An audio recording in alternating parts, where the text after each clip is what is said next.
let's just jump right in. Why not?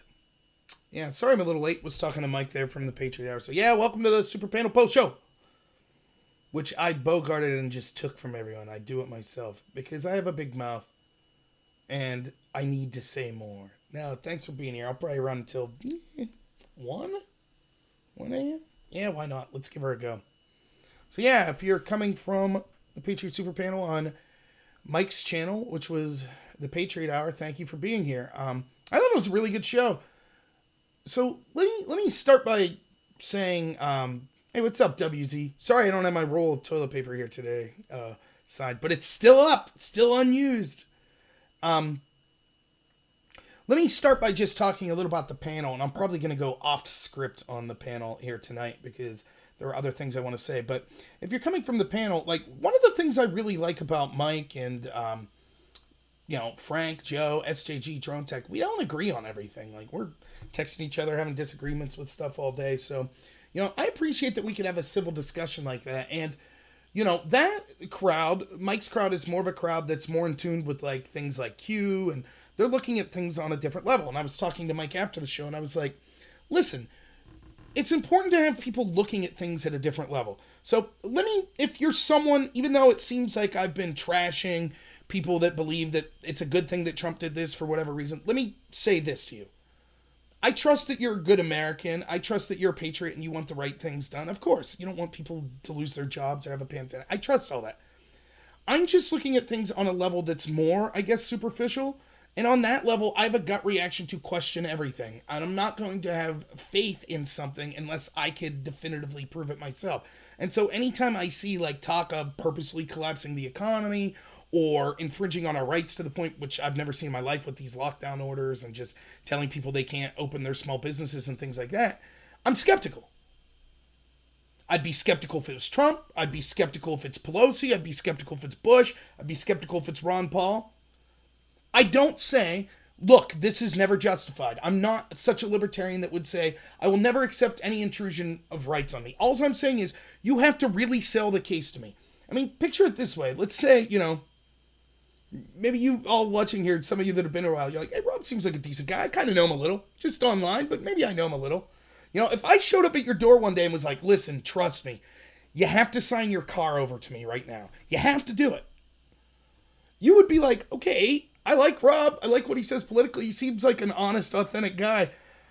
But I'm not going to sign my car over to him unless I have a pretty compelling reason to do so. And I'm going to demand a bunch of answers from Rob before I do it. That's how I feel about Trump endorsing these lockdowns, endorsing kind of the shutdown of the government. By the way, he seemed to be far more skeptical of that today in his press conference today. So that's where I'm coming from. It's like, I'm not saying I'm going to vote for the Democrats. I'm not saying, oh, the people that are still supporting Trump are garbage. That's not what I'm saying. I'm still supporting Trump. I'm still going to vote for Trump. But it was a big mistake, and I'm still going to criticize it. And I'm hoping that if people like me speak up, Trump will see. He ain't going to see me. I get that. But if enough Americans speak up and say, look, Trump, we can't live like this, then he'll say, okay, I reconsider. That's why I'm speaking up. Because I know, even if you think, right, and I'm talking to the people that are, really Trump supporters here. I hope I have people that support Trump, don't like Trump of all fashions on here. I hope I have people of everyone's welcome here. But to those that support Trump and say, I'm not going to question Trump. If Trump's cool with the lockdown, so am I. All I'm saying is, just remember, at some point, people had faith in George Bush in a similar way, and the Patriot Act came. Like, it will happen. For every one time the government has a legitimate reason to take our rights away, there's 100 times that they lie to us to do so.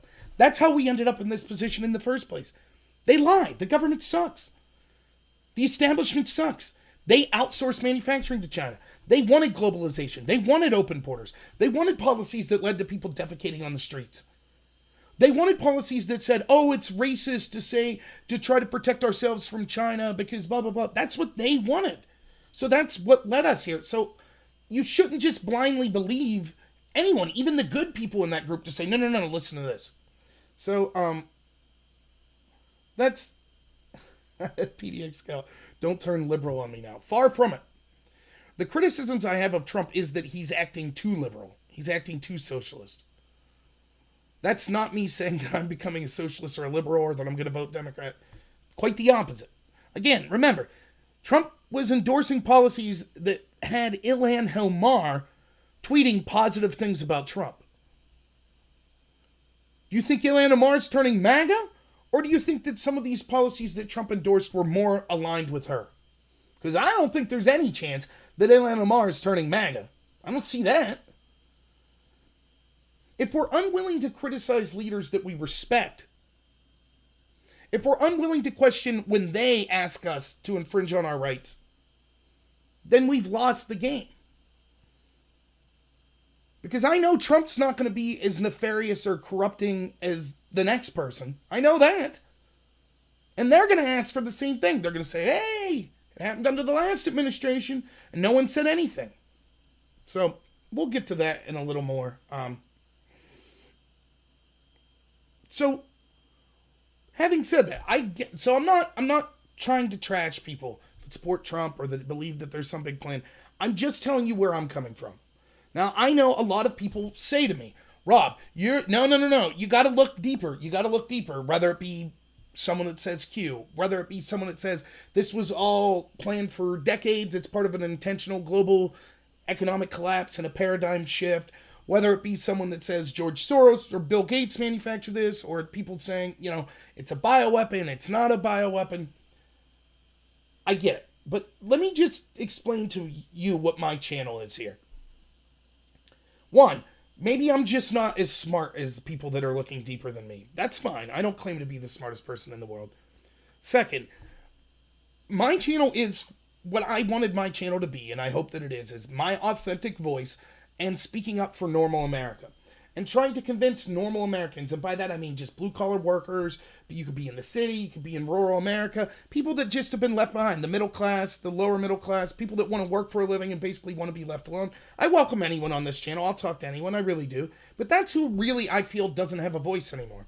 If I go to my farmer next door, that lives next door to me, who wasn't interested in politics when I first met him, but through small discussions, all of a sudden he's like, yeah, I'm starting to see this corruption, it's crazy, And he's on board with Trump because we've been talking about this stuff.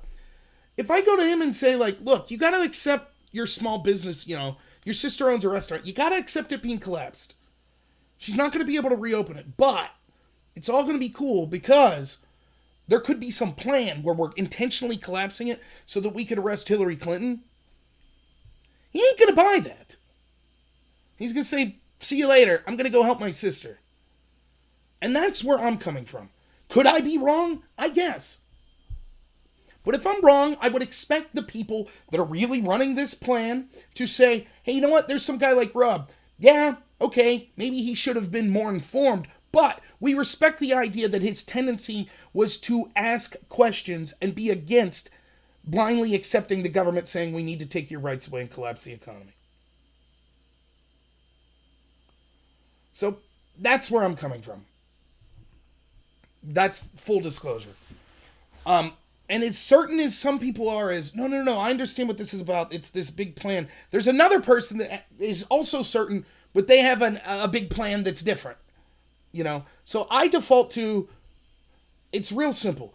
I'm not saying the government can't infringe on my rights or collapse the economy or temporarily or whatever. Ever. I'm not saying that. There could be reasons. Maybe this pandemic's one. All I'm saying is, that even that person, even if you're in charge of that government then, if you're truly someone concerned about civil liberties and truly concerned about people's livelihoods, you would say, I get it. You're right to be distrusting of this. But let me meticulously outline to you why this time it's necessary to do this. And that's not what I've been seeing. And I support, the people that say, oh, Rob, are you giving up? Are you becoming a liberal? No. Oh, you never really believed in Trump in the first place. I think I've defended Trump almost as well as anyone. Maybe not, but I thought I was doing a pretty good job. But that doesn't mean I'm not going to criticize him. Who am I as a person if I'm unwilling to criticize when my side does something that's against my principle? What right do I then have to criticize the other side? If you in your life are someone who cheats on your spouse, you don't really get the right to say, oh, look at how terrible my neighbor is. They cheated on my spouse. So I'm always looking at what am I personally doing? Who am I as a person first? I hold myself to that standard. And that's why I said the most important thing when I ran for Congress is I'm not going to criticize other people for stuff that I've done in my life. I'm not going to look at them and say, oh, you told a dirty joke in your yearbook. I would never say that. If my opponent came out that something terrible was in their yearbook, I'd say, please don't leave that affect your calculus as to why you're voting. Of course, I still want you to vote for me, but don't vote against this person because of a bad joke they told. Don't vote against them, whatever. I'm not going to judge other people for things that I've done. I'm just not. And by the same token, the people I support, I'm going to hold them to the same standard I hold the people that I don't support. So, I mean, that's where I'm coming from. And I understand there are a large group of people that say, yes, but Rob, it's all part of a plan that you're not seeing, and we have to trust that. I reject that. I just do. I hope I'm wrong. I hope that this is, there could be all sorts of reasons. It could be that, I've heard this theory. This is actually reasonably plausible. What if this was a bioweapon from China? So Trump can't really come out and say, look, this was a bioweapon from China, because if he does, then China will know that the boot's coming down. So he has to act like, oh, it's no one's fault. And then once we're back on our feet, bam, he can hit China. I guess. But even in that world, then I'm still doing my part by criticizing Trump for it. Well, don't you think the Chinese would get suspicious if everyone was just like, yes, we'll accept these socialist authoritarian policies? So, I don't know. But I'm just telling you where I'm coming from. That's it. Now, on to the panel specifically tonight. Yeah, I mean, I thought it was great. I will be doing a video probably tomorrow on, I'm not going to criticize Trump one time. I'm not even going to mention Trump or anyone in his administration at all. It is going to be how disgusting the establishment, the media, and the Democrats are. Period. I could go for 6 hours. So let me just say that, just if you're interested in that. Right, David, and that's great. You follow Q, but that's exactly, at the end of the panel, I said what I truly feel, which is one of the reasons I really like Mike's channel, and I really like the Patriot Hour, that's his channel, is that he says every time, don't just believe me, question everything. Don't just believe, yes, that's exactly where I'm at. So there's no reason you can't listen to Q and listen to someone like me and then say, hey, I've listened to different sides of this. This is what I believe. Heck, you can even listen to the mainstream media. I'd recommend not. Find a left-wing person on YouTube or on DLive before you go to the mainstream media. I support my left-wing independent content creators. We may disagree, but at least they're not in this oligarchical, deep state garbage mainstream media. But you should listen to that perspective, You should be listening to people saying Trump sucks, he screwed this up. You should be listening to people say Trump's awesome, this is what he did. You should be listening to people say, no, it's deeper. That's great. That's what we all should be doing. So I don't begrudge that, So, but yeah, I mean, the first thing we talked about in the panel was kind of like, what about, the things that are being covered up? We've seen that it's just one step amongst another of the establishment and the deep state trying to bring Trump down, and this seems to be another domino in that effect. I totally agree.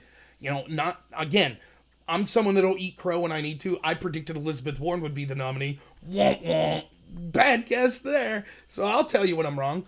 I certainly didn't predict that it would be a disease, but everybody here knows I was on this big thing. If you followed me, I was on this big kick where I was getting amped up because I was going to all these Republican events and I'm talking to people online and everyone's like, Trump's going to win 49 out of 50 states. It's going to be a blowout. And I'm like, no, stop saying that. You're being overconfident. That's how Hillary lost. And I said, what did I say over and over? They're going to pull out all the stops. I said they will intentionally collapse the economy to try to ruin Trump. I didn't say it'd be from a virus. I'm not going to claim I predicted that, but I knew that they would do this. I knew it.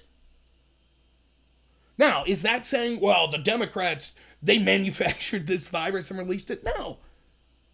They were going to wait for an excuse to help collapse the economy. They happened to get a good one in this virus. But that's what they're using it for. It's obvious. Right? So, yes, we're absolutely right to keep that in mind. No, I'm not supporting, just because I'm critical of Trump. My criticism of Trump is he's falling for the trap. That's my criticism. They're setting you up to collapse the economy. You're playing into their hands. It's not, oh, I secretly respect Gavin Newsom in California. Of course not. Of course that's what Newsom would do. What do you think socialist authoritarians are going to default to?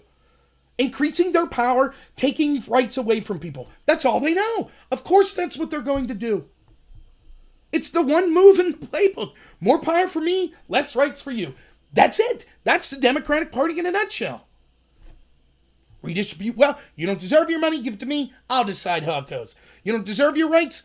You want a right to protect yourself? No, you don't deserve it. Let me take your Second Amendment rights away, and we'll protect ourselves in the government. We'll have armed guards and stuff. Everything they do, it's about making you more, taking your rights away, giving power to the government, and making you more dependent on the government. I talk about this on the show all the time. It is because they understand to achieve their globalist dream, the biggest impediment to it is the middle class in the United States. So the more they could take the middle class out and say, no, don't worry, middle class. Just give up everything and then we'll take care of you. That's what they want. They want feudalism. Their ultimate goal is a society where they are the elites and the rest of us are just peons, like peasants back in the feudal days. And we work for them as much as they need us until AI and robotics replace us. And they'll throw us bread and they'll give us shelter and they'll entertain us. Just like the feudal lords of the past. Until we criticize them. We have to worship them or they'll shut it off. Okay, we're not going to support you anymore. That's what's going on. Right? The problem with what Trump's doing, I'm not saying, so if you're criticizing Trump, then all of a sudden you're on board with the Democrats trying. No, it's that I'm saying he's falling into the Democrats' trap. He's helping the economy be collapsed. Now, let me talk about a point that I keep hearing. And I'm a terrible typer and speller. I'm a slightly better talker than typer. But maybe I won't be able to explain this because maybe I'm wrong. I don't think so, but I've made this argument and I've tried to flush this out and I can't seem to hit with people. There's UK Truth. Hey, what's up, man? UK Truth, by the way, is in YouTube. Is someone I've been arguing with, and I know we're getting snarky. And I'll still argue with you and be snarky. But let me tell you, UK Truth, I shouldn't have called you a bootlicker. That wasn't right. But I do genuinely disagree with you. But no hard feelings, I guess. Anyways, I digress. So here's the point, right? So I have people telling me, look, it's not Trump that's enforcing these lockdown-type policies. First off, let's take the lockdown-type policies out of it. Trump has put forth policies, shutdown policies, that shut down basically... rather not through force necessarily, but through encouragement and through tacitly or explicitly endorsing governors that have done it, have shut down non-essential businesses, which directly impacts small businesses more than any other business. So people that have their own restaurants, things like that. Those businesses are the most that are affected. I personally know at least one person who owns a restaurant and bar that could possibly never open again because of this.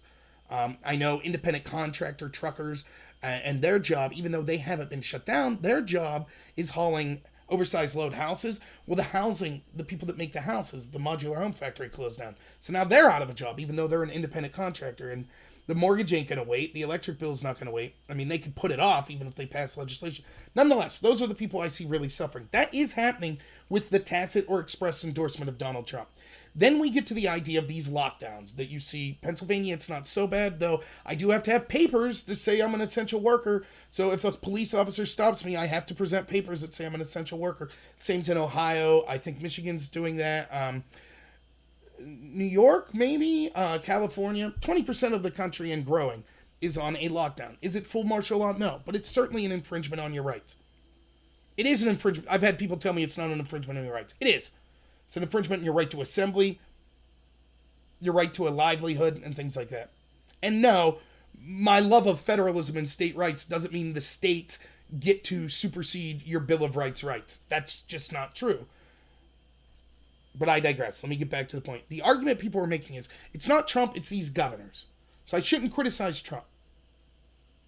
But Trump is specifically met, for example, with Newsom. I saw this. And he said, I had the article, I wish I still had it up now, where he was like, I just talked to Gavin Newsom, I really respect what he's doing here. Talking about the lockdown. Now, why wouldn't I criticize Trump for that? Just because he's not the one enforcing it, he's telling the country, yes, I agree with this. It's a good decision. And also, I'm recommending that you voluntarily comply with that, because that's what Trump's saying. Now, the people that are saying, yes, but Trump's not the one who made the plan, that's irrelevant. And people say, well, what about the janitor? The janitor at the White House, if he endorses it, does that mean you blame him? The difference is Trump is the chief executive officer of the United States, charged with enforcing the law of the land, which is the Constitution, which specifically says that we have all these rights outlined. So I think he deserves a little more blame than the average person that endorses Gavin Newsom. Now, again, I think that I've been able to prove that this is an infringement on our rights, forcing small businesses to shut down, putting lockdown orders in place, having to have papers to present to the police. And I know people are saying, but not many people have been arrested. Guy in Philly was. He had a wedding with 50 people. They arrested him because that was too many people in Pennsylvania to be gathering. Okay? Yeah, Texas on curfew now. So if these rights are being taken away, and I think I could win that point, why would I not criticize Trump for endorsing our rights being taken away? And to me, and I understand that there are people on here that are going to go, no, that's a step too far. It would be like if Trump came out after, remember the Virginia gun rally, right? A lot of people were fired up. I was fired up about it. A lot of the people that I do shows with, Doug Ducote, American Joe, they were down there, right? I think Mike from the Patriot Hour was down in Virginia because they understood that was fundamentally against our Second Amendment right. Imagine if Trump would have came out and said, hey, actually, I just talked to Northam and I agree. I think you should voluntarily give up some of your guns. Would people be saying, it's not Trump's fault, it's just Northam? Of course not. You would say, whoa, what? Trump just endorsed the removal of our rights? Now, I understand the issue is different because as someone, if you're watching and you're pro-Second Amendment, you're probably thinking, yeah, but that's way different. But is it? Right, Big Sky Crypto. Oh my goodness, we get into it. I mean, the Fed's running the show at this point. I mean, they are. The powers that are being granted to them under the Republican proposals are insane. Insane. The same Federal Reserve that I've ranted so much about. So that's where I'm coming. That's where I'm coming from. I'm criticizing Trump. Not because I want to see Trump fail. Quite the opposite. I know Dustin, who's on here. We've had this conversation. We don't want to root against Trump. Of course not.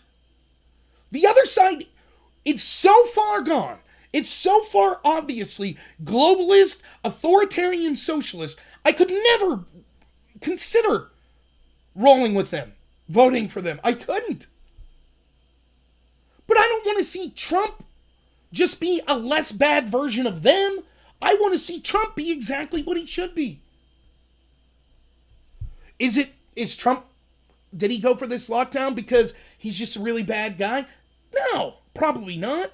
Is it because he was duped because of people he put around him? Maybe. Does he really believe that all these lives are going to be risked, so he needs to do this? Maybe. I don't know. All I know what the result is. And the result is, I see a potential downside to allowing this stuff to go without demanding government answers. I see a downside. I see no downside to making the government could have done basically the exact same policies if they would have meticulously described to us their reasoning for it and what the numbers were behind it. What's the downside to making them answer questions? Is this one of the downsides? It would take too long? How many days would it take? Because if that's the argument, and look, we're going to get in the weeds now, okay? Because I'm hearing all kinds of crazy stuff. Like, for example, it could take too long. And therefore, we know the numbers of the people that could die could be in the millions, so we don't have time to mess around. We have to act now. By that same token, even though the Democrats are scum, and we know it, shouldn't the Republicans just cave in and sign the Pelosi bill? We don't have time to fight with them about this stuff. And I had people tell me, worried about stupid things like your rights. That's a direct quote. Because I'm worried about stupid things like my rights, we would be delaying the process and people would die. Okay. Are you worried about stupid things like not passing the Green New Deal light, which is Pelosi's emergency spending bill day? I'm worried about that stuff. And I'm betting most Trump supporters are worried about that stuff. So we could say, whoa, whoa, whoa. No. We're not going to just pass this because this situation's really dire. You're a scumbag for including things that have nothing to do with the virus. And everything that you've included in here, you better damn well be able to explain to us why that directly will save lives when it comes to this virus. Everybody knows it. Every Republican and Trump supporter knows that is the correct thing to do in that circumstance. Because we don't trust Nancy Pelosi. And we don't trust the establishment Democrats. Rightfully, we shouldn't trust them. So why would I treat Trump and the Republicans differently? The DOJ, and granted, I'm just reading this from news reports, so this could be untrue, but the news reports did actually quote the language in the DOJ proposal. The DOJ is recommending suspending habeas corpus. What does that mean to you? That means if you get accused of a crime, you can be indefinitely held, like we do to terrorists in Gitmo. So, theoretically, you could be out and about. This guy had a wedding in Philly, right? Okay, you had 50 people at a wedding. You're arrested. Well, we're not going to arraign you. We're just going to throw you in a cell until we feel otherwise. That's what happens if habeas corpus is suspended. Would they use it that way? Probably not with that guy with the wedding. But how do we know? Anytime you give the government some of that power, you have to assume that eventually the worst possible person will take power, and they will use those authoritarian means against people. What in God's name? How is suspending habeas corpus going to save one person from the coronavirus? Can someone explain that to me? Do I agree with the 15-day? No. I'll explain to you why, Miles. Trump was wrong. And he's good to say we're going to end it after 15 days if that's what happens. He was alluding to that tonight. His press conference tonight was the best one by far that he's given. But it was wrong to do it in the first place, and I'll explain why in a second. So, what does habeas corpus, what does bailing out airlines right now have to do? Talking about that in the bill. What in God's name does that have to do with stopping people from dying from the coronavirus? But the airlines are suffering and they'll need to come back eventually. Okay, that's an economic issue. We'll deal with that later. Shouldn't this emergency spending bill be just purely about how can we save lives from the coronavirus? That's what an emergency is. If you have an emergency at your house that your house is flooding, you're not saying, by the way, I could use new siding. You wouldn't say that. You're going to say, I need to immediately stop this flooding.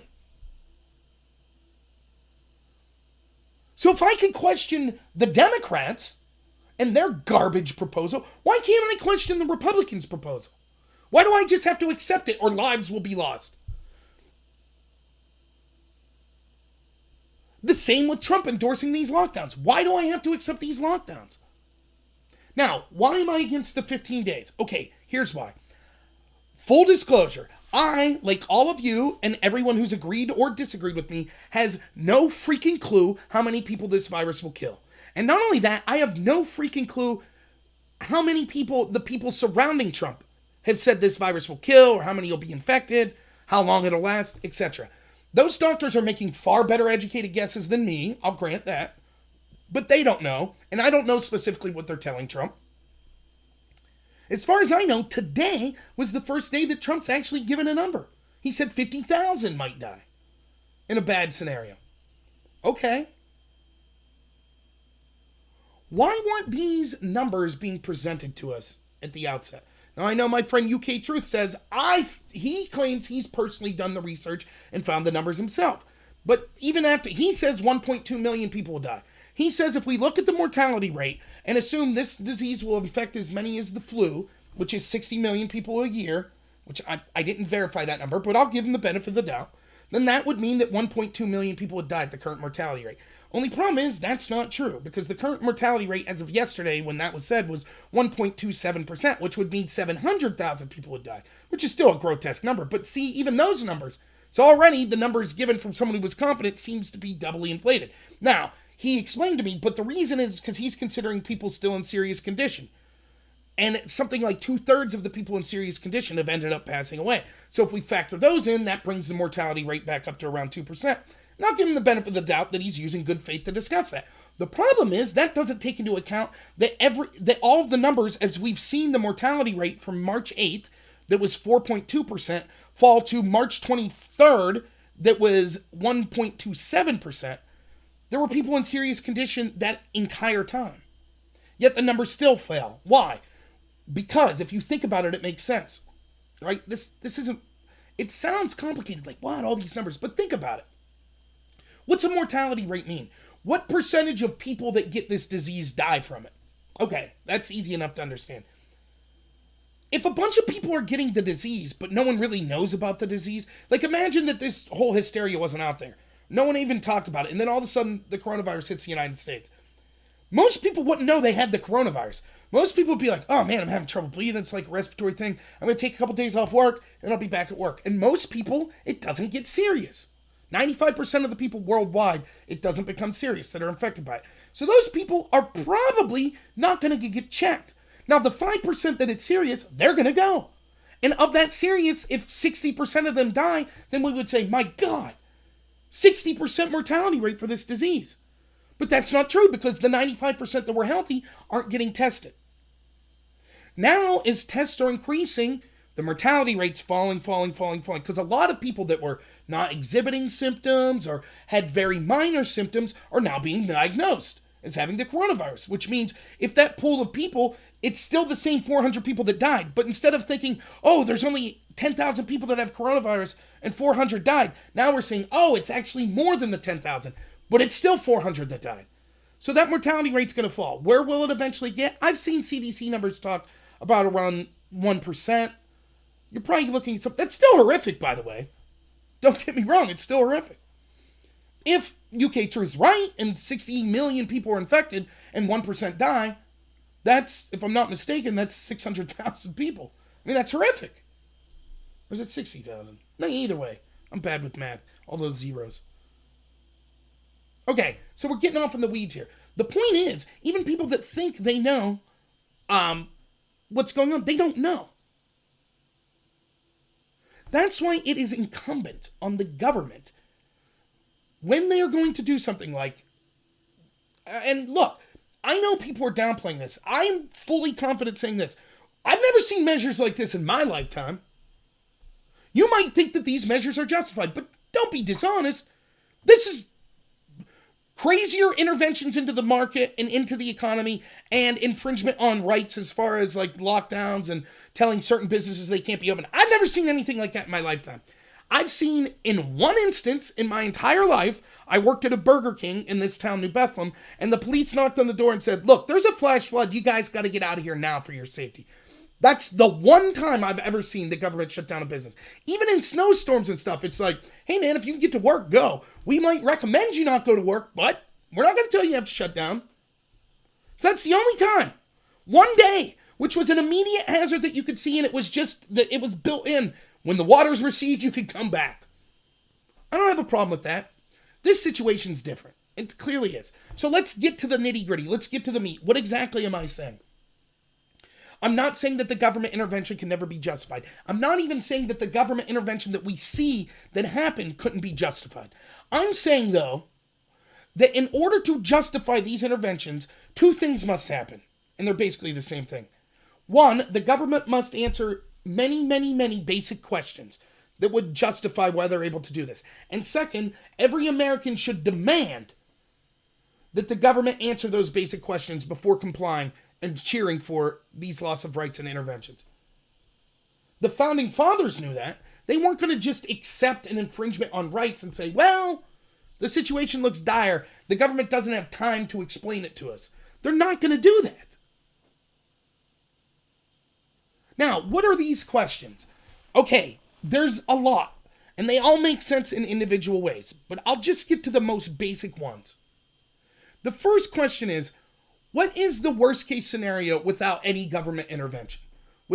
If we just say people be smart, do your own thing, and just give guidelines, what's the worst case scenario? Okay? Whatever that number is, the immediate next question needs to be followed. What is your threshold for when the government interventions that we're seeing are justified? And it's not acceptable to say, well, just this scenario. Now, this is an argument I talk about a lot on this channel, right? All I want is intellectual consistency with people, including our government. Hey, thanks, Michelle. I really appreciate it. Because think about this. When we saw the spying that occurred on Trump, right? The investigation, the Mueller report into Trump. What was I saying repeatedly? I was like, listen, that's fine.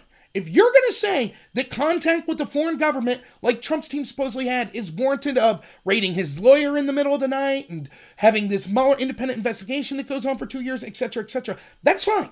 If that's the criteria, but I could prove right now that Hillary had connections with Russians in a very similar way.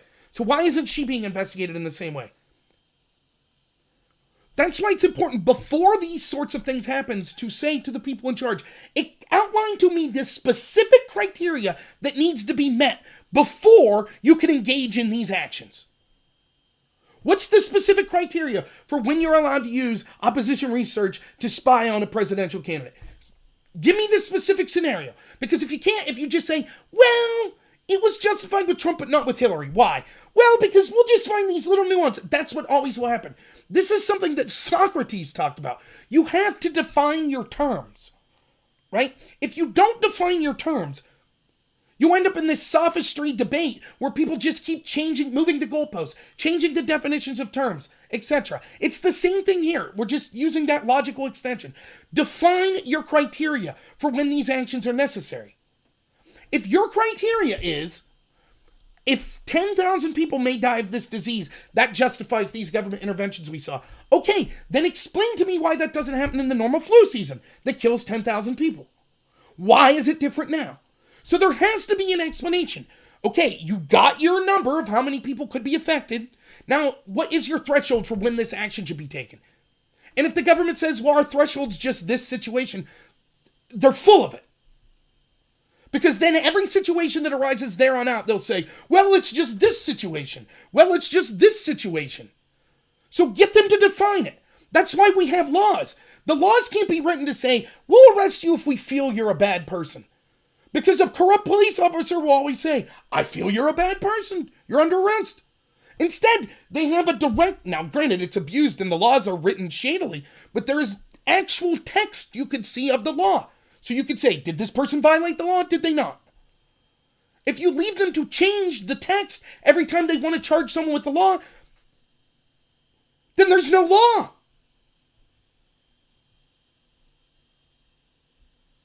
Yeah, I broke out Socrates, right? So that's why we need a clear...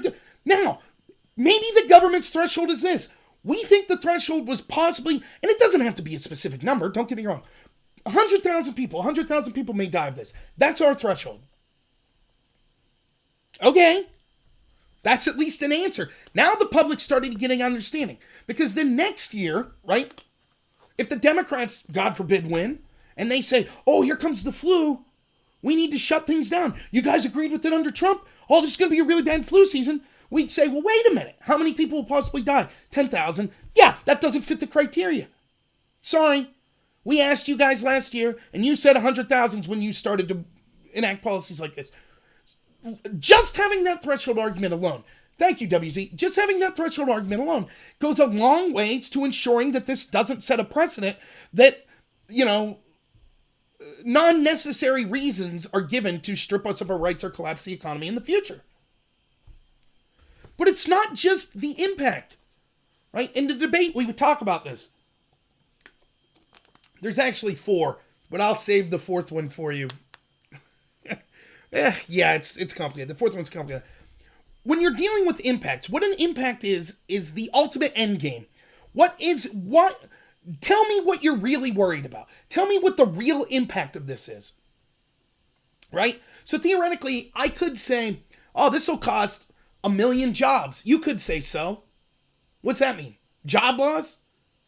What does job loss mean? Well, it means depression, like economy collapsing. It means more people getting sick and dying. It means people being more reliant on the government. It means loss of freedom, right? All of that things. So theoretically, you could say, you can get this debate became crazy because you could have situations like this.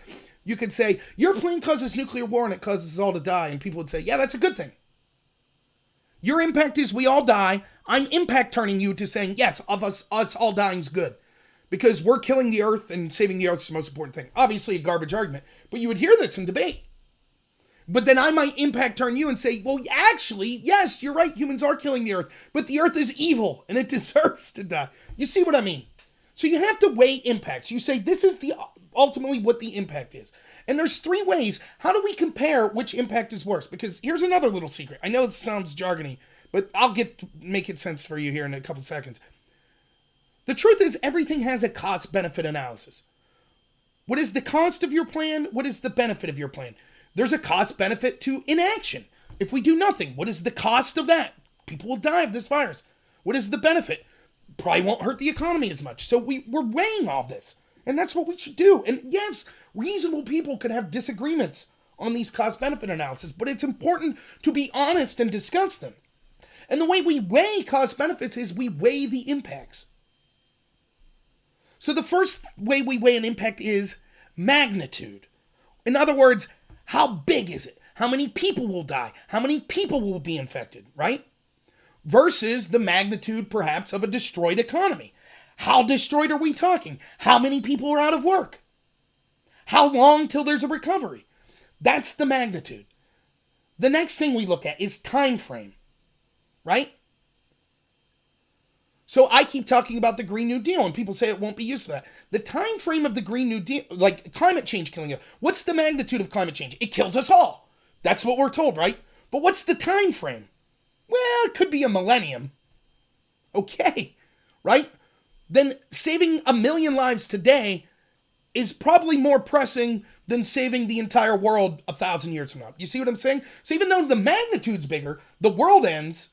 Because the time frame's so far out there, we ultimately weigh that impact as less important, right? So you get that. So you got magnitude, how many people are affected, and time frame.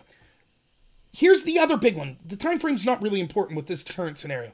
But here's the other really big one. Probability.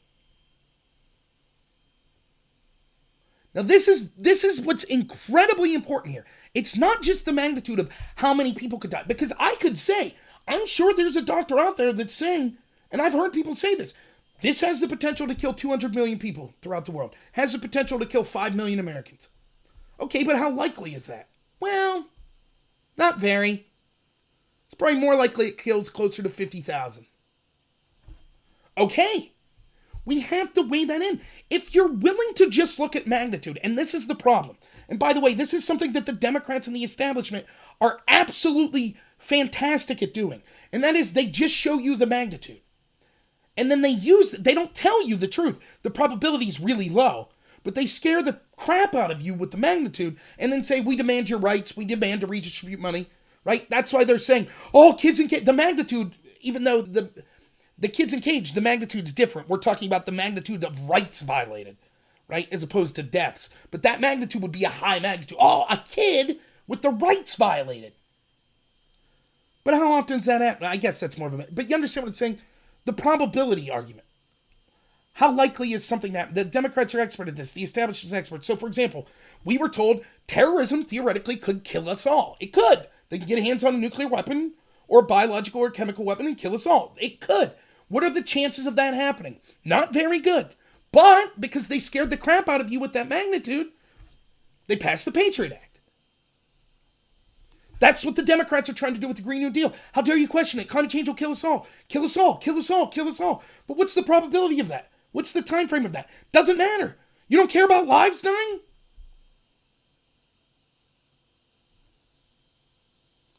Yeah, and I hear you, Dustin, right? So Dustin's like spoiling the end here. There's a lot of doctors that are saying this is overblown. Okay, so now we got this. Now we got it all wrapped up. If these three questions were asked right out of the gate, three important questions. What's the possible magnitude of how many people could die or be infected? What's the probability of that happening? And what's the threshold for magnitude and probability before you have infringement of rights and shutting down the economy? If those three questions alone were answered, I would feel far more comfortable, because it would not set a precedent for these sorts of violations, these sort of infringements to occur in the future, because it would be a very specific scenario. The criteria would be specifically outlined. If we came to another situation that credibly met that criteria, then we could say there might be a reasonable case for these infringements. If we get to a situation that doesn't meet that criteria in the future, then we could say, we've had this debate as a society, this doesn't meet the criteria.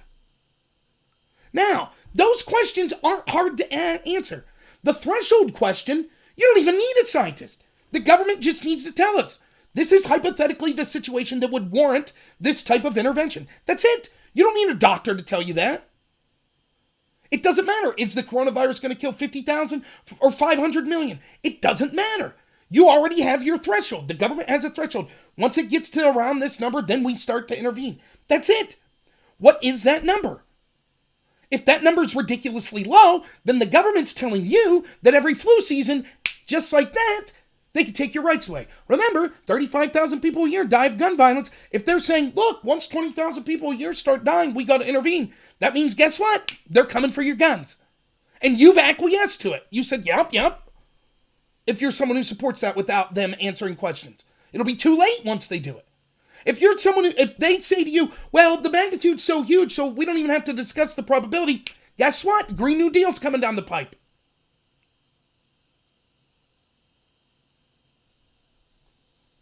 That's why it's important to ask these questions and have them answered. Now, that's just the beginning. Is Trump or the people around him going to have a definitive answer on how many people might die? No, but they'll have a ballpark idea. And we as Americans deserve to know that. And the argument, well, if they told us people would panic, that's garbage. People are panicking now because they're getting mixed messages. On one hand, Trump promoted this whole Google thing, right? Oh, I'm working with Google. And then the media, of course, lied and said, Trump's not working with Google. And then Google came out and said, yeah, we are. And Trump was like, fake news. Remember that? Well, go to that Google website. What's it say? It basically says the symptoms are flu-like symptoms. You have Trump, he'll say, I think things will be better in a couple weeks.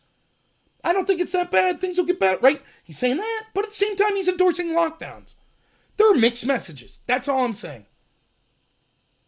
That causes panic. Having people on TV one week saying it's just the flu, and then the next week saying, papers, please. You're locked down. If you want to go to work, you better have the appropriate papers. By the way, I have the papers.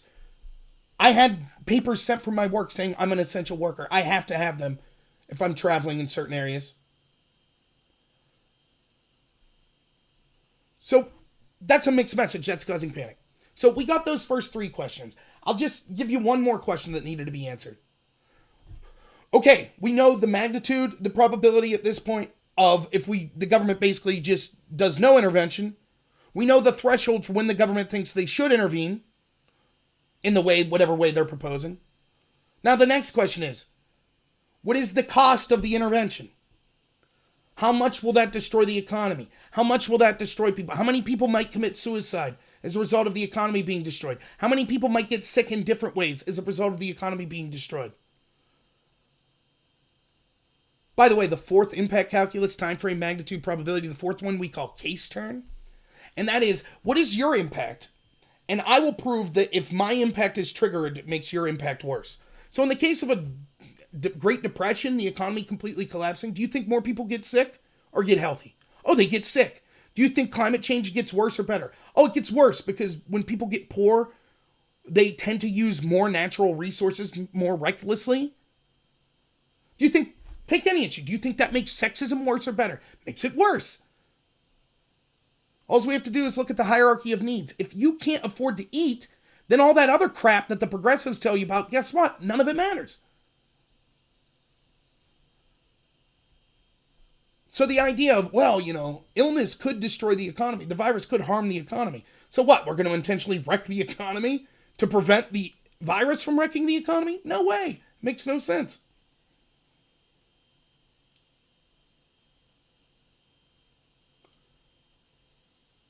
So what is the cost of the solution? How many lives may the solution solve? And I see UK Truth still in here. That's one of, UK Truth was honest, was like, I don't know, it could save 1,000 people, it could save 1,000,000 people. Okay. We know with absolute certainty that shutting down sectors of the economy will hurt us economically severely. We know that infringing on people's rights could be abused in the future and is an abuse now. Is it worth that if we're like, it's a coin flip whether or not this will actually solve things? No! It should be the government's right to say, this is exactly how our plan, we're demand, again, think about it in real life. If I make some crazy demand of you, I need $10,000. Send me $10,000 right now because there's this horrible problem. Without $10,000, I'm going to lose my house, right? So I need $10,000 because I owe $100,000 by the end of the month. So I need this $10,000. And you're like, okay, what are you going to do with the $10,000? I'm going to put it all on black at the casino. 50-50 chance. Well, wait, can you prove to me how this kind of makes sense? No. I'm not going to tell you the odd. Just know I'm going to the casino. It'll be better. You'd be like, no. Yes, the impact of me losing my house is terrible, but at the same time, I'm asking something of you, and I'm not giving you any sort of evidence whatsoever that by you sacrificing something, it'll make this situation better. That's the bare minimum. We should be told, look, we're not saying it'll save everyone, but guaranteed if we do this. Now, why is all this important in the grander scheme of things? You want to know why? Because guess what? They don't have proof that these massive numbers are going to go the way they want. For example, I hear doctors saying this. Just one example. The head medical person in New Jersey says, guess what? Everyone's going to get this virus within 3 years. It's inevitable. It's all about flattening the curve, right? The mortality rate's not going to change. Nothing will change. The question is this: does everybody get the virus now, or does everyone get it over 3 years? Now, the reason they want to flatten the curve is if everyone gets it now, it'll overwhelm the hospital system and more people will die. But remember, the mortality rate, it's only affecting 1% of the people around there. And not everyone will die. It's not like once the hospitals are, quote, overwhelmed, 95% of the people that get the virus don't need hospitalization. They're considered, according to the World Health Organization numbers, World Meter, I think that's World Health. It's where I've been getting all the numbers. 95% of the people in the world don't require hospitalization. So if 5% of this country required hospitalization, that'd be what? Let's see if I get my calculator out here. So we got like, what, 350 million, 5%.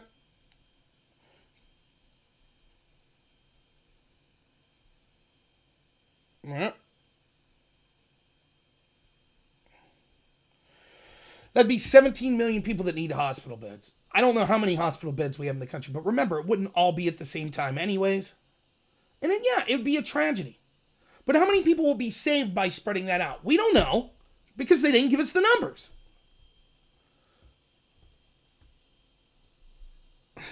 You moron, just kidding. The Ultimate Warrior ripping on me. True story, Ultimate Warrior, he was so freaked out about eating, he was a wrestler for those of you who don't know.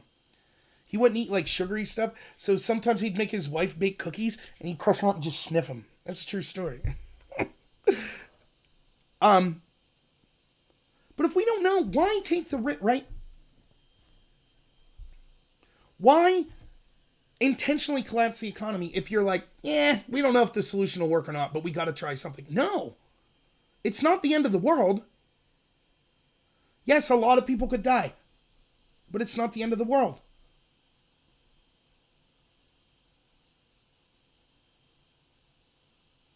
So, what does all this add up to? Now, I just ran my jib for a while here. What does that mean? Those 4 questions I just outlined to you. Is the threshold for when the government should do this sort of intervention? And what is the cost benefit? How many lives will be saved by their intervention? And how many lives will be destroyed by their intervention? That's it.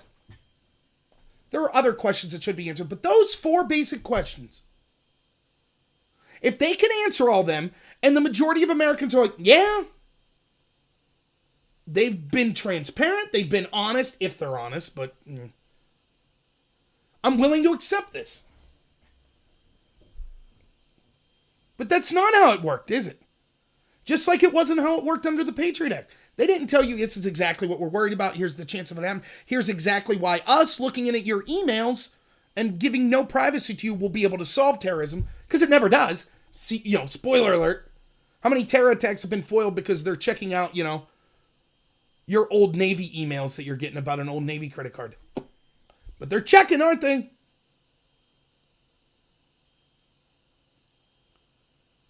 Are you really saving the million people? There's been accidents in Minnesota because of the 115 cases or more likely every night. Well, yeah.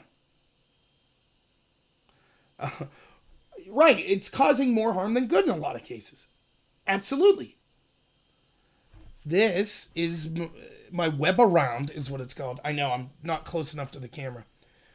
Because I do videos when I'm at work, but I work in a home healthcare facility. I can't allow things that would potentially be seen in the background. It's just laws that say I don't want people seeing the work environment. So that's what this is basically. It's the best I can come up with. Yeah, Ultimate Warrior says if they could take our rights away, it was never ours to begin with. Yep. Now all this, by the way, everything that I've just said, that's all assuming good faith action by the government. And it's still wrong for the reasons I outlined. What happens if Joe Biden's president? Day one declares a national emergency on climate change. It's killing 250. World Health Organization says it'll kill 250,000 people a year. But wait a minute. Where's their proof? What's the probability of that? Shut up. We're not asking questions. The numbers are so tragically high, we just have to act. And eventually it'll kill us all. That's what all the scientists say. So you peons at home, you're not scientists, so shut your mouth. Now, you don't get to ask questions. That's what you said. That's what everyone said about the coronavirus. So, we're going to have an emergency declaration. We're immediately going to shut down businesses that are contributing to our deaths. That's the fossil fuel industry, that's cattle farmers, etc. We'll shut them down immediately. How's that look for you? Every argument that people just made for, well, it was okay under Trump. It was okay for Trump to endorse those governors. That's okay. Why? Well, the magnitude was so high. 1.2 million people could have died. 3 million people could have died. And we didn't have time to answer those questions. They don't have to answer those questions about threshold, probability, magnitude, and what the cost-benefit analysis of the solution was. We didn't have time for any of that. We just had to act because the magnitude was so high. We just had to act. And worse than that, some people were like, and by the way, if you question it, you're a piece of garbage that wants those people to die. You must be a secret Trump hater. Wait, what? No. How isn't Bernie and Joe Biden and whoever other crazy psycho wants the Green New Deal, how are they not writing down everything that a lot of these Trump supporters are saying? Yes, you're right. Magnitude, yes, people will die. Yes, we have to act or we're heartless. Sure, we have to give up freedoms. How about gun control? 35,000 people a year die of guns in the United States. But wait, Rob, isn't it true that there are actual beneficial things about guns? Yes, there are. Just like there's beneficial things to leaving small businesses open. But we said that we're going to shut down that beneficial thing of small businesses being open because of threat of people dying. So why can't they say we're going to shut down the positive thing of owning gun for threat of people dying? That's why the threshold argument's important. If you say, hey, 30,000 people may die of this virus this year, we have to do something. 35,000 people die of guns. How are the Democrats not going to use that argument? When Corona ends, if it only kills 20, 30,000 people, they're going to say, hell, more people die a year of guns. We ought to stop them. Where's everyone's bleeding heart for guns? Remember when, let's just go through the blue check marks that are Trump supporters on Twitter. Oh, here's your tweet saying, all you psychos talking about the economy right now, you ought to be ashamed of yourself. People will die if we don't act. Okay, same's true of guns. Corona killed less people than guns.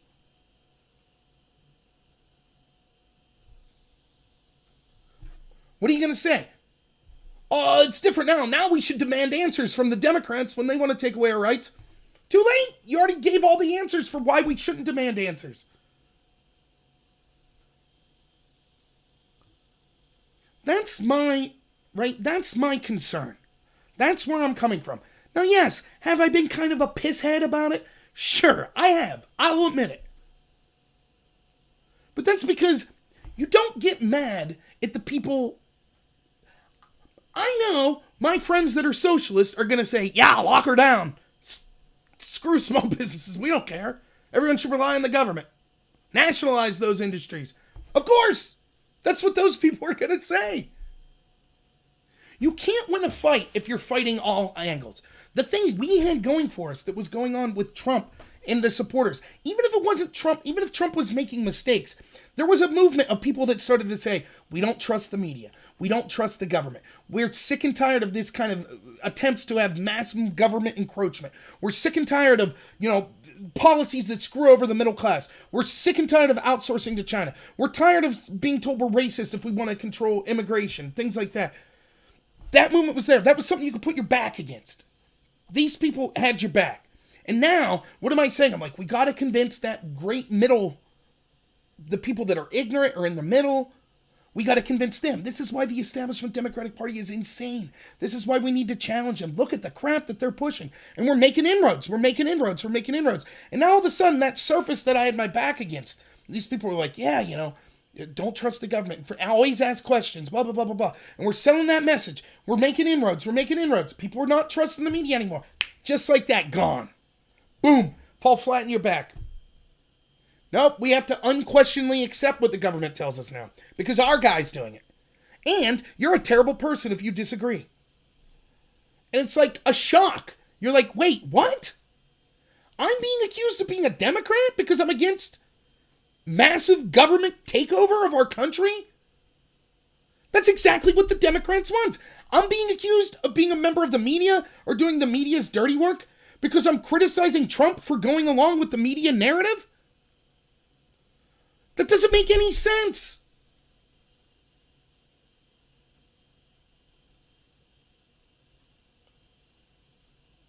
That's why I've been such a groucho about it. I remember growing up, right? One time, me and a bunch of my friends got in trouble.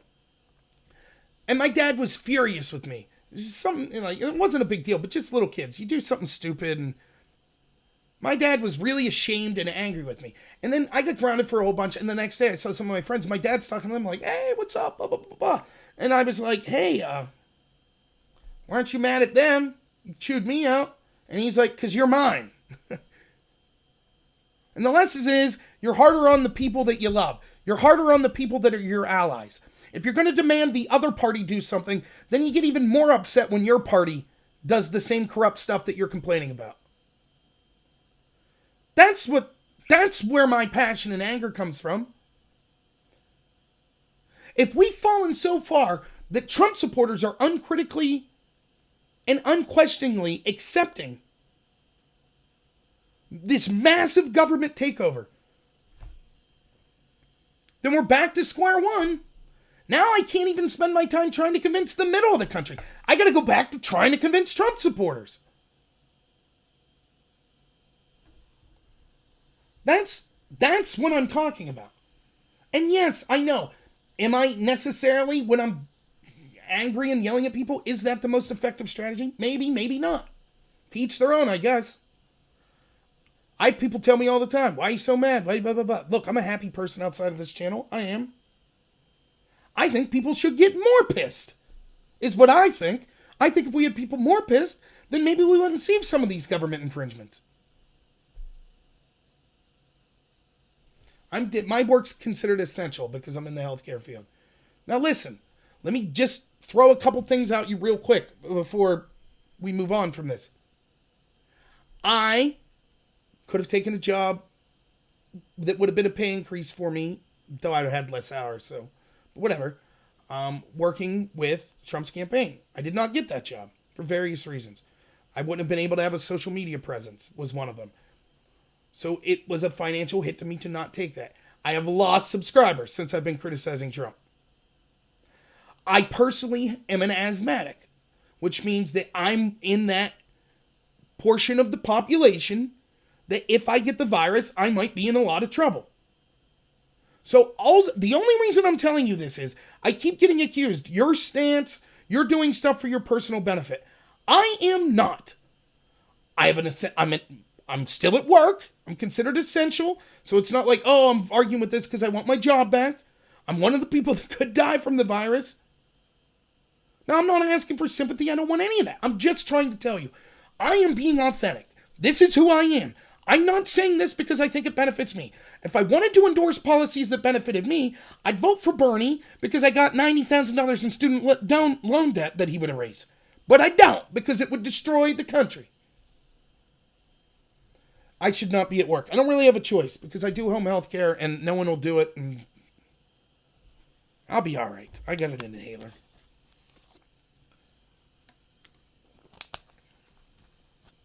But that's it. That's all I'm saying. Now, what's the downside to answering those questions? Can anyone tell me? I told you what the upshot would be. I told you what the downside of not answering those questions are. Maybe they don't know how many people will die. Maybe the number they came up with was 50,000. Ask yourself, 50,000 people dead. Tragic number. Horrible. Horrific. Any one person that dies, I feel for their family, no matter what it's from. Is it worth shutting down the economy? It's hard. Again, I talked about this. It's the same sort of discussion that people are afraid to have constantly against the establishment Democrats. Medicare for all, right? Is there a point where we say, look, yes, if we don't have Medicare for all, people might die for not getting health care. But what is the cost-benefit analysis? If you, as an individual, decide to smoke and drink every day, and you get a liver replacement, right? And you decide to keep drinking, at what point am I, as someone not affiliated with that, supposed to pay for your health care? At what point do we say, dude, you got to accept some personal responsibility? The fact that you intentionally keep harming yourself, that the rest of the country is not responsible to pay for you. That seems callous. It seems cold.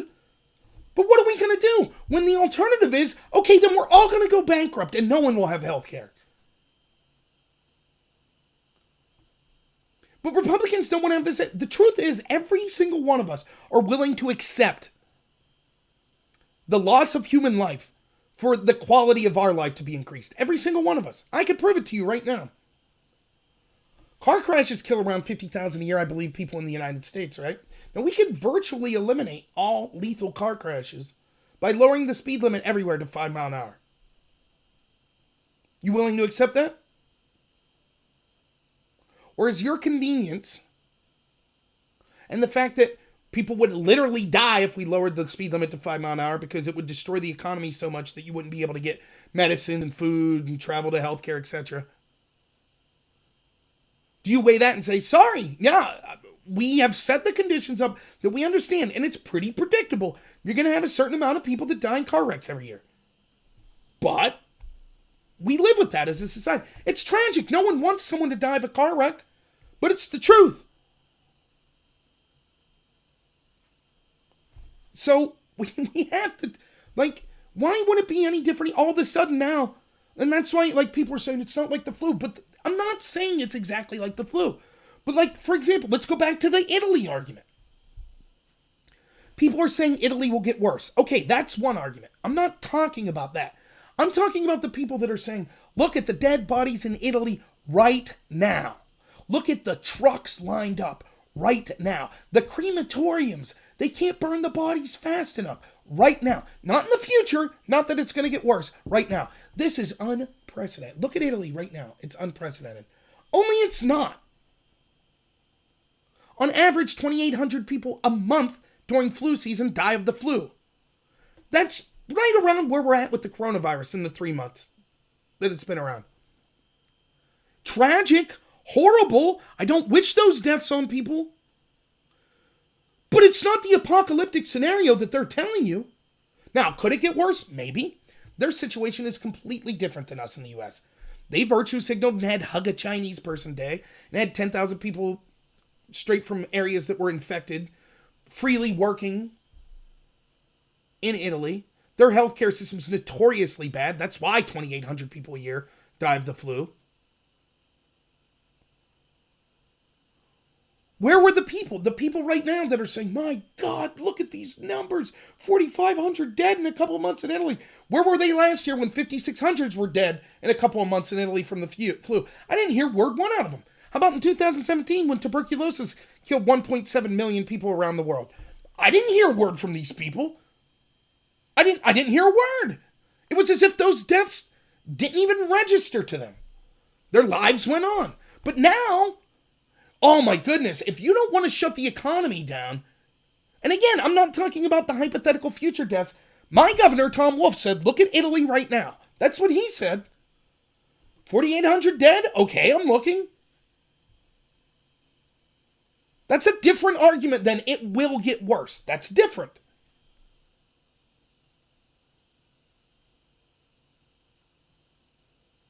Right, real world witness, and that's just it. We're being shamed into saying, you have to accept this. You have to accept it. No, we don't. I don't see the sick people. I see the people losing their livelihood. Okay, UK Truth says, what if Trump makes the wrong call and millions die? If he took that chance, it would ruin him now and historically. Okay, first off, I don't give a rat's behind about Trump's legacy if it comes at the expense of, well, I have to capitulate to the authoritarians in the media and the Democratic Party. To me, the actual saving of lives and the economy running and things like that are more important than Trump's legacy. Or, just for starters. What if he took the chance and people died? I don't know. Couldn't we say that about any president ever? What if Bush went into Iraq and then Saddam got a nuclear weapon and detonated it? Yeah, I guess in that scenario, then we'd say, oh, Bush screwed the pooch.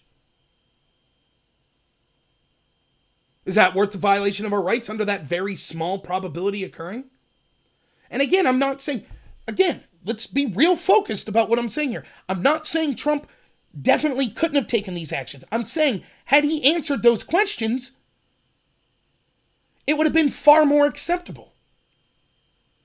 If he came out and said, look, our doctors are saying there's a 50% chance that over 1 million people will die. And our threshold for taking actions like this would be like if 100,000 people were at risk. And so because it's clearly far over that threshold, we're instituting this plan where we're shutting down portions of the economy and we're asking people to stay at home and we're endorsing governors that have lockdown orders. And the reason is our doctors tell us if we do this, we'll be able to save basically 20,000 lives a month because it'll be able to ensure that the spread isn't going as bad as we said it would. If he said something like that, at least you could wrap your head around it.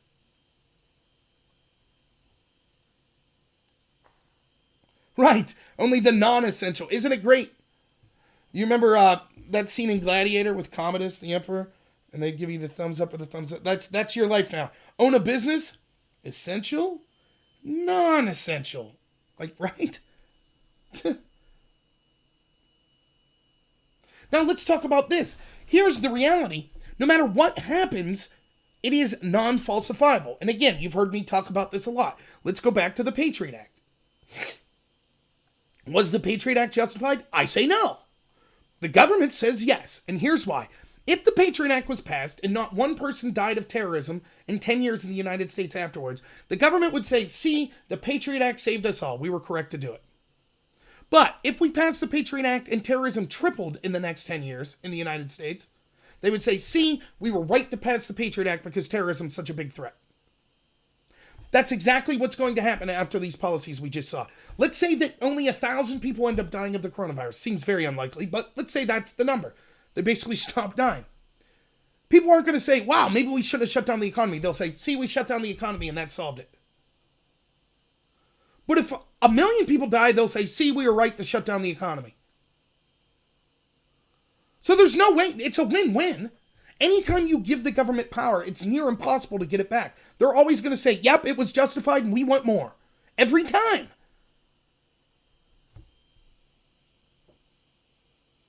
What's people's personal number? What would the threshold have been when it was acceptable to have this lockdown and collapse the economy?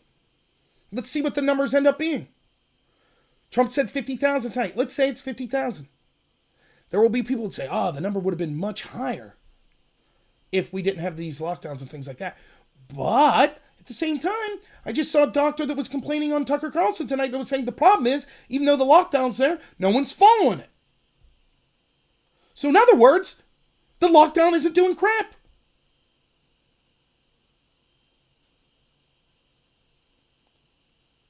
But they'll still use it. They'll say, or they'll say, see, if people aren't following it, then what's the matter anyways? Your rights aren't being infringed. Yes, they are. And I had this argument with someone. Show me someone that's been arrested. Even if it's illegal, if they're not arresting you, then no one's rights are being infringed. Are you kidding me? So just because all the businesses that were told, if you open up, were going to come arrest you. They decided not to open up. Therefore, their rights weren't infringed. That's nonsense.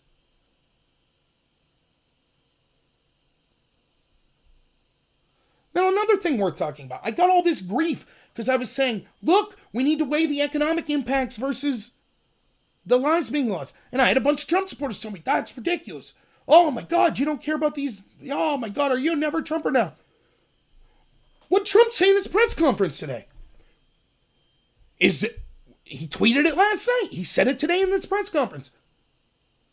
Is the cure worse than the disease? Is our reaction worse than how many people would die of this virus? They said, did your doctor say to lift the lift down in 15 days? He said, no. But they're not against me, is what he said. You know Dr. Fauci's going to come out and say, no. Because he's a doctor. They're not concerned about your rights or the economy. They're concerned about fighting a disease. If I hire someone to come fireproof my house, they might come and say, the way to make your house the most fireproof, it's going to be X, Y, and Z. It's going to cost $40,000. That's going to be their recommendation. They don't know if I spend that $40,000, I'm going to lose the house anyways because I can't afford to pay my mortgage. So I listen to that person tell me their advice, and I say, okay, but I also have to weigh that I need to spend money other areas of my life. So I say, I'll take your advice and I'll do the best I can.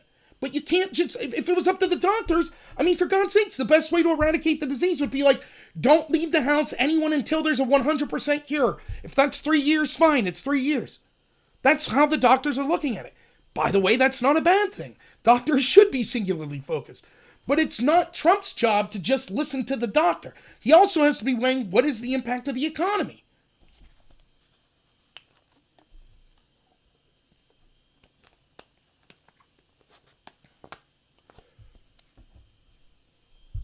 Why isn't Trump a monster I was a monster. I wanted people to die when I questioned it.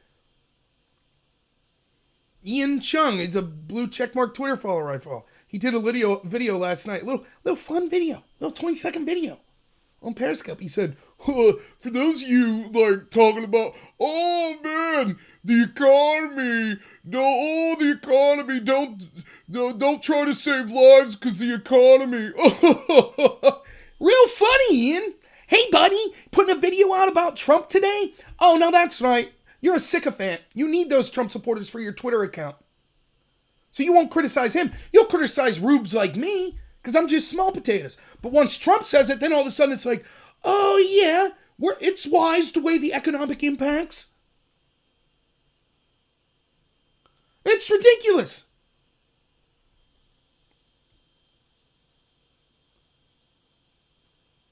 What if whatever Trump does doesn't work and 1.2 million people die?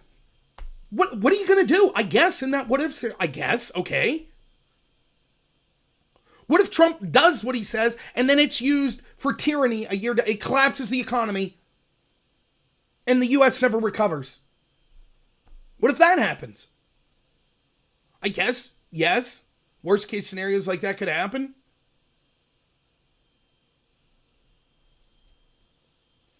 Oh, of course, they're sending the military out. They're telling police that they're supposed to... Again, I got papers sent to me today that I have to present in certain situations to prove that I'm an essential worker. A guy just got arrested in Philadelphia for having a wedding in his backyard.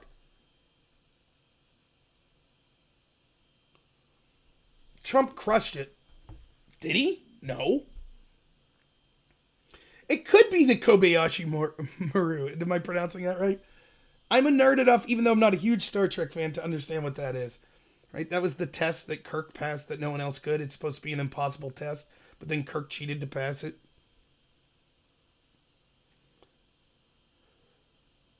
Who should Trump be worried about? What should Trump's primary concern be right now? Should it be re-election? Should it be appeasing his supporters? Should it be making sure that his opponents don't have ammo against him?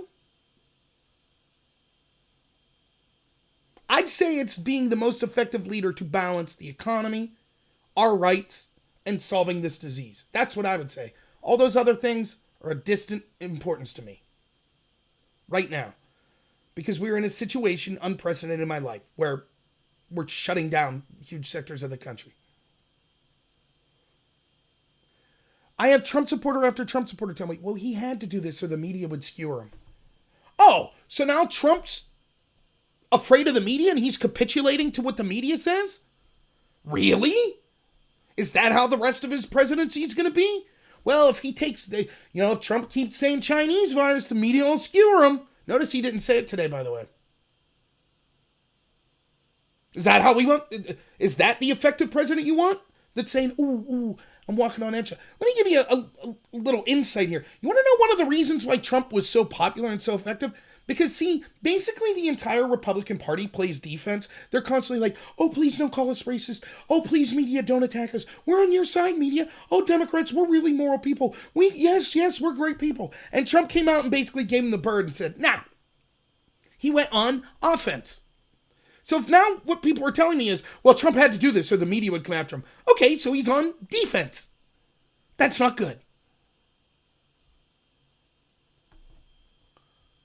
Yeah, they probably would skewer him. They will skewer him. I haven't watched CNN or MSNBC tonight. I'll guarantee their coverage has been, oh my God, Trump's talking about lifting the lockdown. Oh my God, that's terrible. Guarantee that's what they're saying tonight. Okay. They were going to blame Trump no matter what. So why even bother trying to capitulate to them? Yeah, I guess that then if things go bad, of course, the media, not one person could die more. And the media is still going to say Trump did a horrible job. So why should we be saying, well, we understand Trump has to give in to the media so that they'll let up on him a little? That's ridiculous. Oh, don't get me wrong, Rosa. Yeah, I mean, I'm not suggesting voting for Biden or Bernie. You still vote for Trump. Right? I guess. And you hope that things get better. Look, I'm going to do a video in a week or two you guys are going to hate. It's going to be a serious look at what would have been if Comey and Clapper and all these criminals don't get charged. No one goes down. And if these infringements on the rights continue and the economy remains collapsed, whatever, and this goes on for like 3 months, serious question. Who would have been better in office? Trump or Hillary? Clearly, Hillary's a more contemptible, evil, witch, terrible, authoritarian globalist. Is a worse person, of course, clearly. But here's the difference. With Trump, the corruption's in your face. We see it. We see what the media is doing. We see what the FBI did. We see that they're cheering on a disease to collapse the economy as we speak. They're withholding emergency funding for things like, oh, we got to make sure there's diversity in the workplace. Disgusting, despicable. Right there for all of us to see. Right there. If Trump won and outed all that and no one's punished and the Democrats end up winning in 2020, it almost would have been worth to just not have Trump there. Because at least then we wouldn't be in a world where we're accepting this corruption. We've normalized this corruption. We already did, but not in the mass scale that we're seeing since Trump's been president. Where the FBI could use unverified opposition research to spy on Trump. They could lie to the FISA court, straight up manufacture evidence to say the opposite of what it actually says, and no one gets punished? The deep state has to be laughing their ass off. Wait, we spent all this time trying to hide how corrupt we are? Now we're just out in the open and no one gives a shit? That's almost worse than Hillary winning. Don't get me wrong, I'd still vote for Trump. I'd never vote for Hillary, but you see the point.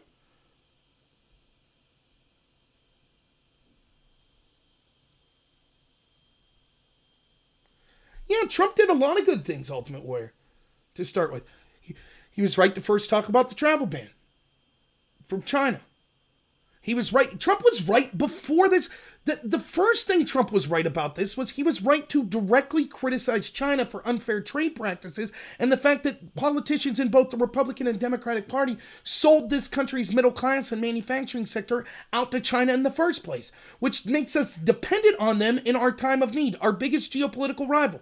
Not only is the globalism through the travel to and there what's directly led to the spread of this disease, but the fact that we don't have the proper resources that could have prevented the impact of this disease because we've outsourced all that crap to China is what directly led to us having to sacrifice our rights and our economy to try to deal with this. Because a bunch of corrupt politicians in the Republican and Democratic Party got rich outsourcing our wealth to countries like China. That's what happened. And Trump was the first person that really called that out in the national political stage. Awesome. Fantastic. Absolutely.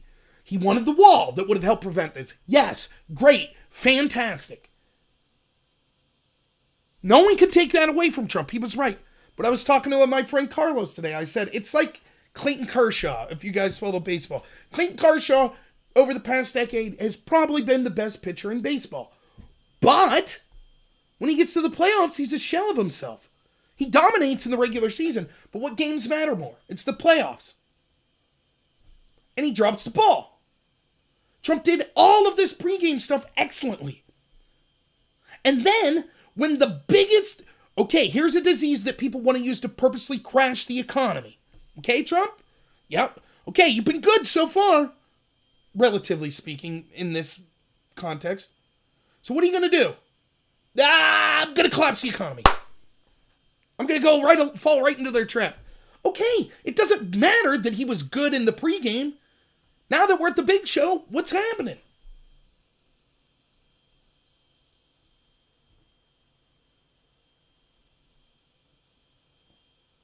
Yeah, Trump should be telling people, I told you this is going to happen. In this video tomorrow, I think people will really like it because it'll be focused exactly on the Democrats and exactly this type of thing. What the Democrats are saying, what is their argument to the American people? Let's spell it out. That's what the video is going to be about tomorrow. Just in a nutshell, it'll be this.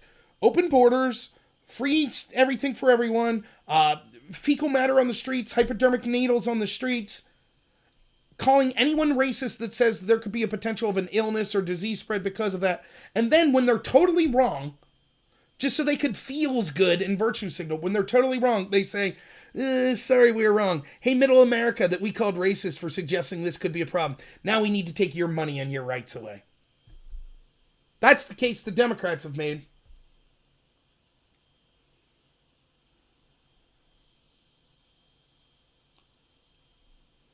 You know, the last thing I'll say here, maybe the last thing, we'll see. I've been going an hour and a half. Do I think that, we didn't get into this, but will people be locked up? Of course, individuals can always be locked up by a corrupt government. Of course that could happen, and it has happened. But on a big scale, no. It's not going to happen this time. But that's, in my opinion, not the intent. The intent is to condition you to accept it.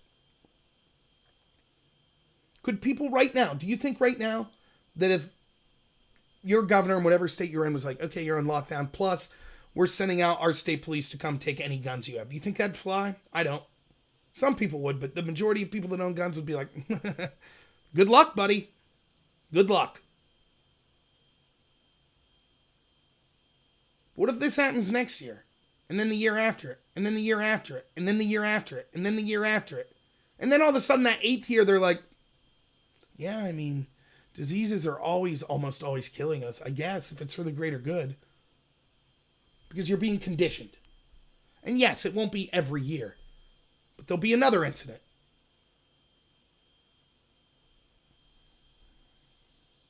Yeah. 33% of the country on lockdown. Never thought I'd see it in my lifetime. Over what? A disease that's killed 450 people? Yeah, it might get bad, but our government won't even give us the answers. Trump said 50,000. Is that the numbers that he's been given? 50,000? We've locked down 33% of the country over potentially 50,000 people dying? Now, 50,000 sounds like a lot, but we're a country of 350 million. 50,000 is like the number of people that die of car wrecks a year.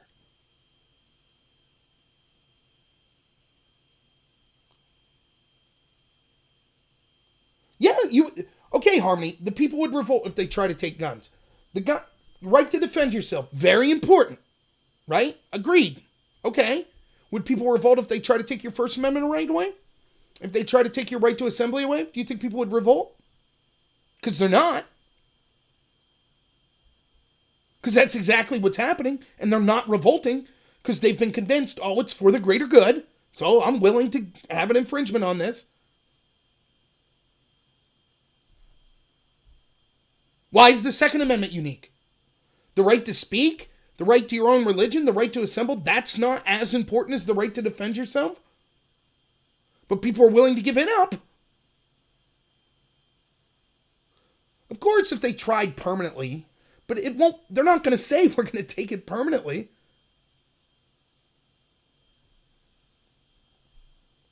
So, I mean, that's the problem that we see. That's the problem with not... Again, can someone give me the downside? How long would it have taken Trump and his team to come up with answers to those basic questions? A day? I'd hope they have those answers themselves. I hope they're not just like, fudge it. We don't know if this plan will work or not. We're going to go ahead and stop massive sectors of the U.S. economy anyways because got to do something. I hope that's not what's happening. I hope that someone sat down and been like, here's exactly how this will be implemented and exactly how many people we think it could save. I hope they weren't just like, hey, let's flip a coin to see whether or not we do this. I hope they had some sort of threshold in their mind. I hope that the doctors told them, here's how many people potentially could die. I hope that the doctors told them, here's the chance of that occurring. So how hard would it have been to tell the American people?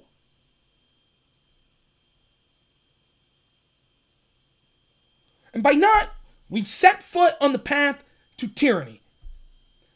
I said this will be used for the Green New Deal. People said, nope, won't happen.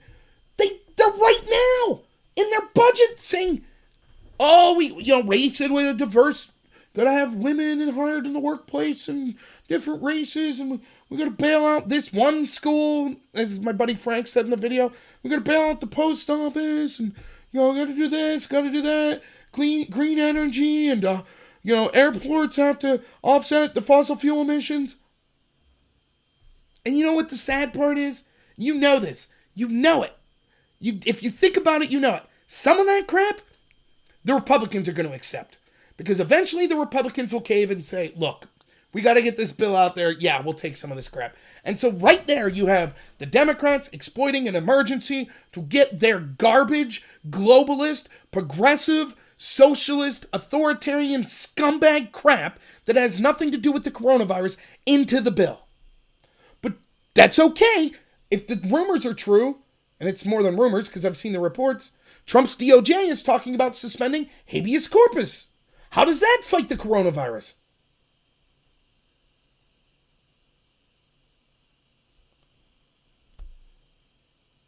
If we don't demand answers to questions and we just say, go ahead, take our rights, the government's like, that was easy. Do it again.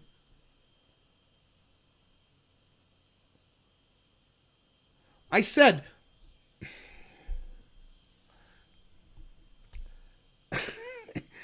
I was against the Iraq War. I was always right-leaning. I was against the Iraq War. I graduated high school in 2002, so I was getting into college as the Iraq War is gearing up. And I had a bunch of college friends. And, as college folks tend to do, yeah, we're against the war. Okay, so I had a bunch of these left-wing people that were my friends, that remain my friends today, that we were against the war. Okay. Bush lied, people died. I'd go to punk shows. I was listening to bands like NoFX, listening to metal shows. Fat Mike from NoFX, I remember they were on this Punk Against Bush. You had Michael Moore, all these celebrities. Bruce Springsteen was coming out. Like, all these people that were coming out against Trump. I never liked Michael Moore, by the way. But I liked The Boss. I liked NoFX. And it was the hip thing. Everyone was against these wars. There was Cindy Sheehan, and there was this anti-war movement.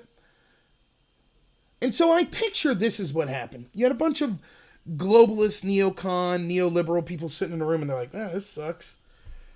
There's a lot of people that are pretty PO'd about our garbage wars. What are we going to do about this? And someone was like, I got it. Here's what we'll do. We'll get a well-spoken black guy that's a Democrat. He'll claim to be a big peace advocate. We'll get him in office, and then he'll just continue the same wars. And they were like, okay, we'll give it a shot. Along comes Barack Obama, Nobel Peace Prize winner, hip dude. Bruce Springsteen loves him. NoFX loves him. All the celebrities love him. All of a sudden, no more anti-war movement. All the people that were protesting the war are now like, yo, Obama, he's black, first black president. Yeah, war. Yeah, it's a good war. Nobel Peace Prize for this guy. Drop those bombs, Barack. You did it. How'd that work out? Then, of course, Obama leaves and Trump comes in. They're like, war's bad. War's evil. We took 8 years off, but we're back. In the same token, hey, we got Obama. People are willing to accept all this kind of globalist garbage, stripping the middle class of their rights. But there are people starting to speak up. We got this Tea Party thing, and people are pretty PO'd. They elected Donald Trump, and he was against it. What are we going to do? Let's somehow surround Trump with crappy people to convince him to do the very same globalist, garbage socialist policies, massive government infringement on rights that we wanted to do under Obama and we wanted to do under Hillary and now because Trump's this, he's anti-establishment, people will, yep.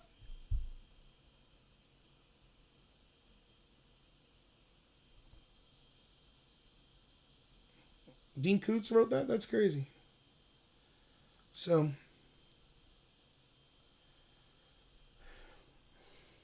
that's it. That's what I got for tonight. So, I don't know. Take it for what you will. I think, my advice is just this. The government should have to answer those questions before infringing on our rights and destroying the economy. You as an American should ask those questions before you cheer that on. It's that simple. I don't care if it's a Republican or a Democrat. I don't care if it's the politician that you've fought for and you... Look, I don't brag about this. You know how many calls I've made for Donald Trump? You know how many things I went to supporting Trump? The hours I've spent on here, the hours I've spent in real life, traveling to rallies, not rallies, but they call them meetups, 4 or 5 hours away. Trying to meet up with people, trying to convince normal Americans, trying to win Pennsylvania for Trump, telling people like, this is the Democratic Party. This is what they want to do to you. I know you don't think politics matters, but please let me explain to you what these globalist authoritarians want to do and how it will affect your life. Do you think it brings me pleasure to say, I'm criticizing Trump for this? No. Trump's speech today was better. It's not too late. Trump made a huge mistake. He did. It was wrong. I'm not saying the actions were wrong. Doing the actions without being explicitly transparent and answering those questions I've said to the American people was wrong.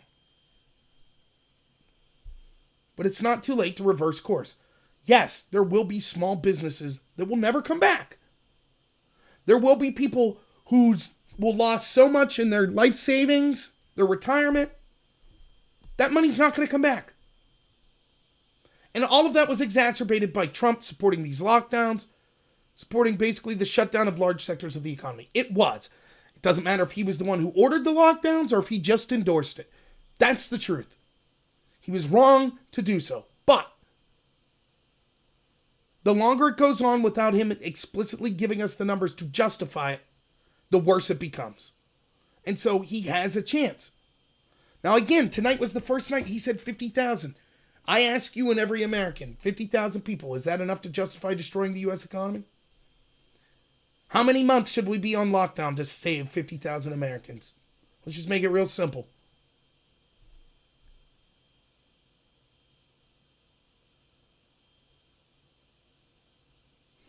Could be Rosa. Maybe Trump realized he was in over his head. Maybe he was listening to the people around him and he thinks he's doing the right thing. Maybe he was told 5 million people were going to die and it freaked him out and that's why he did what he did. But now they've since lowered the number to 50,000. I don't know. All I know is we as Americans have the right to know before our rights are infringed in such a way why they're being infringed. That's it. It's pretty simple. And I'm dismayed that so many people disagree with me. It wouldn't have taken time that Trump didn't have. All he had to do was give us the information he had. That's it.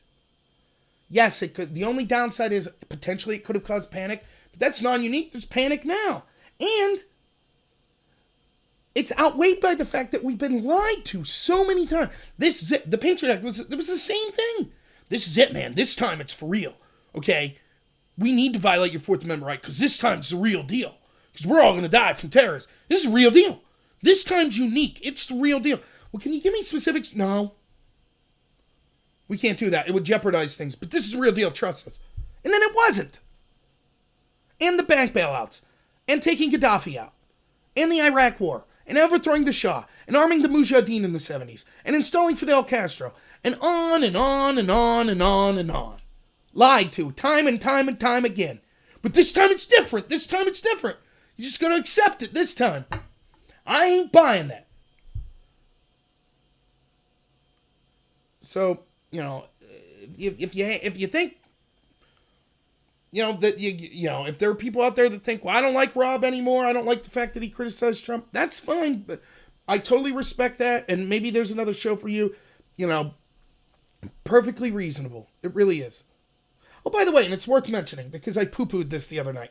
There is a credible theory that Joe was talking about that this is all a pre-planned thing for Trump to basically have a controlled collapse of the economy because the global financial institutions are so screwed that they need to have a collapse that won't freak people out so much. So this is what it is.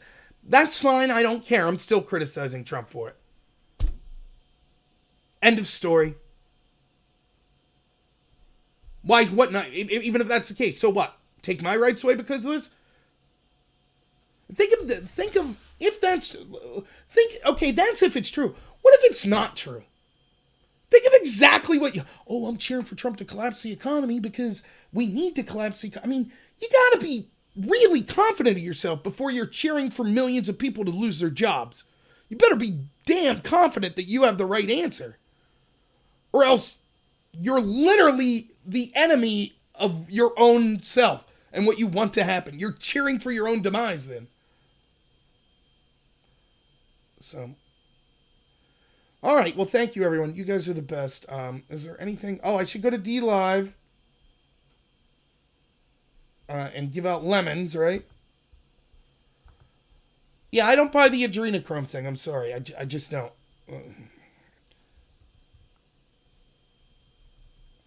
Adrenochrome was from the movie Fear and Loathing in Las Vegas. Do I believe that there are powerful people in this world that are engaged in child sex trafficking? Yep. Absolutely. But I don't believe that somehow the coronavirus is a punishment to them. Okay, distributing rewards.